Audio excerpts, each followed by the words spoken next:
இன்றைக்கி நம்ம என்ன பார்க்க போகிறோம்னா டாட் அண்ட் கீலேருந்து ஒரு மாய்ஸ்சரைசரும் ஒரு லிப் பாமும் வாங்கியிருக்கேன். இது வந்து ப்ளூபெர்ரி ஃப்ளேவர் லிப் பாமு. ஸோ இது வந்து ஸ்கின்னை ரிப்பேர் பண்ணுது அப்படி சொல்லி போட்டிருந்துச்சு.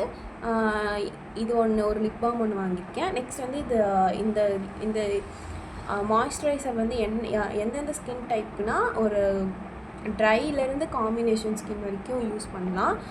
இதோட pH லெவல் வந்து 5.5 போட்டிருக்கு. இது ஆயிலி ஸ்கின் வந்து யூஸ் பண்ணக்கூடாது. யூஸ் பண்ணாங்க அப்படின்னா அவங்களுக்கு வந்து பிம்பிள்ஸ்லாம் வருது அப்படி சொல்லி ரிவ்யூஸ் பார்த்தேன். So try to combination skin மட்டும் இது யூஸ் பண்ணணும். இது வந்து நம்மளுக்கு 100 கிராம் வந்து பார்த்திங்கன்னா 480 சம்திங் இருந்துச்சு. அண்ட் தென் இந்த லிப் பாம் வந்து 200 சம்திங் இருந்துச்சு. ஆனால் நான் வந்து இது ரெண்டும் வந்து ஆஃபரில் சேர்த்தே 480க்கு நான் வாங்கிட்டேன். ஸோ அந்தமாதிரி ஆஃபர்ஸ் இருக்கும்போது வாங்கிக்கோங்க. நெக்ஸ்ட்டு இது வந்து ஃப்ராக்ரன்ஸ் ஃப்ரீ இது மாய்ஸ்சரைசர்னு சொல்கிறாங்க. அதேமாதிரி இதில் எந்த ஒரு ஃப்ராக்ரன்ஸும் இல்லை. பார்த்திங்கன்னா உங்களுக்கு மாய்ஸ்சரைசர் வந்து இந்த மாதிரி ஒரு கன்சிஸ்டன்சியில் தான் இருக்கும். ரொம்ப லைட் வெயிட்டாக ரொம்ப ஒரு மாதிரி ரொம்ப ஹெவியாக அப்படிலாம் இருக்காது. ஸ்கின்ல போட்டதுமே ஈஸியாக அப்ளை ஆகிக்கும்.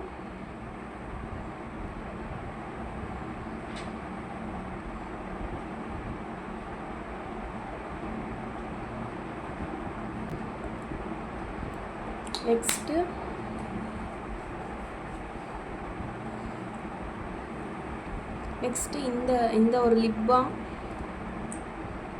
இது பார்த்திங்கன்னா நல்ல ஒரு ப்ளூபெர்ரியோட ஸ்மெல்லோட சூப்பராக இருக்குது. ரொம்ப மாய்ஸ்சர்டாக இருக்கா அப்படின்னு கேட்டால் இல்லை. ஒரு அப்ளை பண்ணால் தான் நம்மளுக்கு ஒரு நல்ல மாய்ஸ்சர் கிடைக்குது. ஸோ இதுவுமே வந்து ஒர்த்து தான். ஆனால் வேறு ஏதாவது லாங் ஸ்டே இருக்கிற லிப் பாம் இருந்தாலும் நீங்கள் வாங்கிக்கலாம். பட் இது என்னை பொறுத்த வரைக்கும் ஒரு 2 ஹார்ஸ்க்கு இந்த மாய்ஸ்சர் வந்து ஸ்டே ஆகுது. ஸோ இது ஒர்த் தான்.